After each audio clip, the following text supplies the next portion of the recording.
Hi guys, Heartbreaker here, and today I'm going to be bringing you a new video on Modern Warfare 3 Survival Mode. First of all, for those of you who have not heard of this before, Survival Mode is a wave-based game mode, like Nazi Zombies or Horde Mode. This is, unlike Zombies, this is only a 1 to 2 player though, but I still think it will be very, very fun. And I think this aspect, which I'm about to mention, will also make it a lot more entertaining. Now, Survival Mode, unlike in Nazi Zombies, they've only got, say, I think in Black Ops there'd be around 10 maps. That's just off the top of my head, I think 9. I think it's about 9. In this, they will have a survival mode on every single multiplayer map, including future DLCs, which I think is a great idea. And it will allow you to just be entertained a lot more than, say, if you had 3. I think there were 3. There was Kino to Totem 5 and Dead Ops at the very start of Black Ops, just for zombies. Now, I'm not trying to rip into zombies here because zombies is, in all honesty, zombies is my very favourite game mode to play out of anything. But I think survival mode is. It sounds like it could potentially be better than zombies. We'll just have to wait and see. It also features team leaderboards, and this is a bit of a different idea, which I actually wish they would have brought into zombies. It features progressive ranking. Now, I think that would have been a great idea if they had that in Nazi Zombies, and I'm really looking forward to this. And the player can either play online or offline with a friend or split screen, or just with go on and find someone in matchmaking. And with this, I know this is a funny thing. This is straight from Robert Bowling himself. He has said that some weapons and kill streaks are purposely made overpowered. Now, this could be a result of the fact that the enemies are so hard to kill, you need overpowered weapons to kill them at higher rounds, which I think will be very challenging once we get there. As from what I've seen from the gameplay, as I said, yes, it is like zombies, and it is similar to Spec Ops from Modern Warfare 2, or some respects the gameplay is slightly similar to Spec Ops. However, I think it will be quite a bit like, in a sense, combat, or no, what I'm trying to say here, with combat training, say round 1, you'll have, say, recruit level combat training, and as you go up, you'll get to veteran, and then so on, and they'll just keep on getting harder and brighter. That's the thing. In Nazi Zombies, all they'll do is get stronger, and once they get to a certain speed, they don't even get faster anymore. With this, they'll get smarter, stronger, and better equipped. Now, this will bring an even harder aspect to the game, and it will bring in teamwork. Now, moving on to the different enemies. There are actually a numerous amount of different enemies in this. There are soldiers, dogs, juggernauts, normal juggernauts, riot shield juggernauts, kamikaze soldiers, exploding kamikaze soldiers, gas kamikaze soldiers, there are kamikaze dogs, and then there are helicopters. Now, the helicopters, don't worry, they're not like a chopper gunner. The helicopters, their armor is very weak. However, like a chopper gunner, they do deal out quite a bit of damage from their guns. Now, with the waves, you'll start with, in wave 1, you'll start with an FN-57, which is a pistol, which has 90 bullets and a magazine count of 15, 2 frag grenades, 2 flashbangs, 100 armor. And with the armor, when the player gets shot while carrying armor, blood will not show up on the screen, the armor value will drop, however. And you also have a syringe to revive teammates. And the enemies at wave 1, you will only have 10, I suppose you could say, rather dumb enemies running around with model 1887 shotguns. And instead of boring you going through each individual round, I'm going to go with 1, 5, and 10. At 5, you will have 2 helicopters with miniguns attached, and then more enemies as along with that. At wave 10, you'll have 2 juggernauts, a riot shield wielding enemies, a helicopter, and then more enemies on top of that.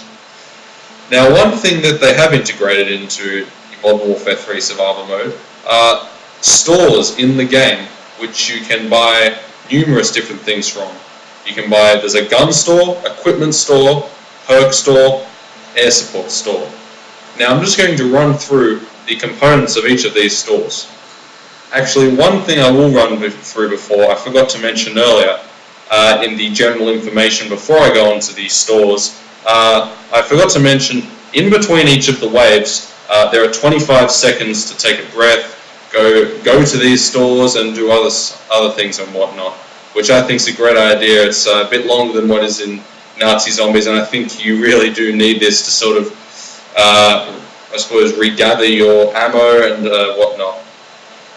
And also, this is a currency system in this game instead of points, and the player will get $100 for each kill and $20 for an assist. And this is another good aspect, which I'm glad they brought in. You can pick up the enemy weapons. So if they run in with highly overpowered weapons at higher rounds, you can run in and pick them up, which is a great idea. And I will, once I get onto the perk store, I'll mention a rather unique and great idea, which I think they've integrated into this, and I think will revolutionize the whole aspect of the game, I suppose you could say, because it will make reviving a hell of a lot easier, and your teammate won't have to risk their life reviving you. And actually, I'll move straight onto the perk store now, just so I can go on to that. The perk is Last Stand, and if a downed player gets a kill while in Last Stand, he is instantly revived. This is a great idea. Sounds kind of newbie, but it's a great idea. I'm very happy that they brought this in, because there's nothing worse than, say, you're in Nazi Zombies, your teammate's downed, you're at a very high round, you've got minimal ammo left with any of your guns, you risk your life for them, you both die. And the other perks that have been released yet, some of the perks are only unlocked around 80, and they haven't actually... Oh, sorry for that interruption, guys. My fucking phone went off while I'm trying to do a commentary. Anyway, back to the perks. Yes, there are some perks that are unlocked at level 80, and which have not been announced yet. But the perks that have been revealed, there is Extreme Conditioning, which is the same as what it is on Call of Duty 4, which is sprint for longer distances, Steady Aim, increased hip-fire accuracy, and Sleight of Hand, faster reloading.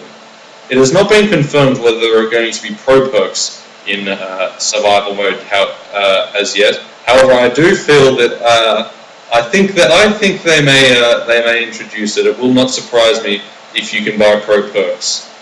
Now, moving on to the gun store. The components of the gun store are guns. The ACR 6.8, in my opinion, from what I can see of the guns that can be purchased, is the best option. Then you can purchase attachments for your guns, such as red dot sight, grenade launcher, and you can also purchase ammunition. Moving on to the equipment store. Here you can purchase equipment such as frag grenades, flashbangs, claymores, C4s, turrets. However, each player can only place one turret down at a time. And I think this is another great idea as well. And you can also have sentry guns, which will really help covering your back, in my opinion. And this sounds very explosive, and I think this really sounds like it could possibly be overpowered, an automatic grenade launcher turret. Now, I don't know how you're going to get past an automatic grenade launcher turret for the enemy. You could, they must only be able to have one on the map. Maybe that's my thinking, because you could just barricade yourself in a room, and anyone who tries to walk in the door gets blamed by a grenade. And now moving on to the air support store.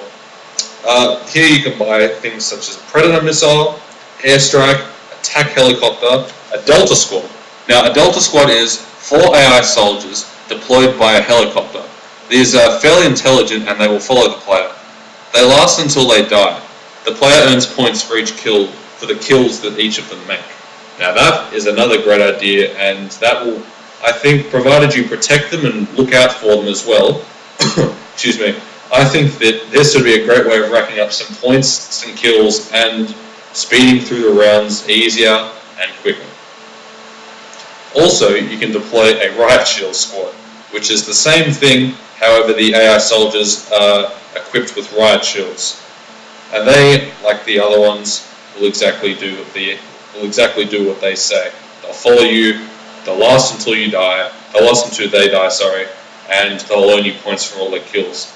This, I would rather actually have a Delta squad. I think, because it may be a bit harder to get as many points and kills with a riot shield squad, in my opinion. However, they will be better equipped for defense, but I think a Delta squad might be more effective.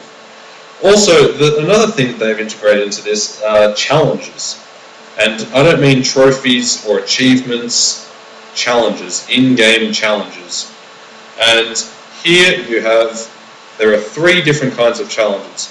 And with this, first of all, when you finish, there'll be 3 bars down in the bottom corner. When you complete one of those bars, you'll get $500. After that, $1,000, $15,000, and it will keep on going up by 500 as you keep on completing them. Now, the first one is headshot challenges, and this is exactly what it says. You just make multiple headshots, and you'll complete the bar. This is a bit of a different one. Kill streak challenge. Make multiple kills without getting hit. This is a bit harder. And as this is a bit harder because it would be very easy to complete this if you just could not go down. I mean, as you'd basically just continuously be completing it. Whereas, if you don't get hit, I think this makes it a bit harder and a bit more balanced, because it would be a very easy way to make a lot of points if it was just don't die.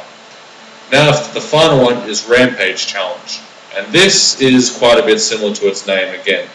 This is make multiple kills as quickly as possible, and when you stop making these kills, when the kills per second, I suppose you would say, slows down, the bar will slowly begin to decrease as well. Anyway, I hope I gave you some good information, and I hope you learned a lot from this. I'll see you guys later. Tomorrow I'll be uploading a Modern Warfare 3 multiplayer information with some primary weapons, secondary weapons, perks, death streaks, kill streaks, the works. I may have to divide it into 2 videos depending on how long it goes for. Anyway, see you guys soon.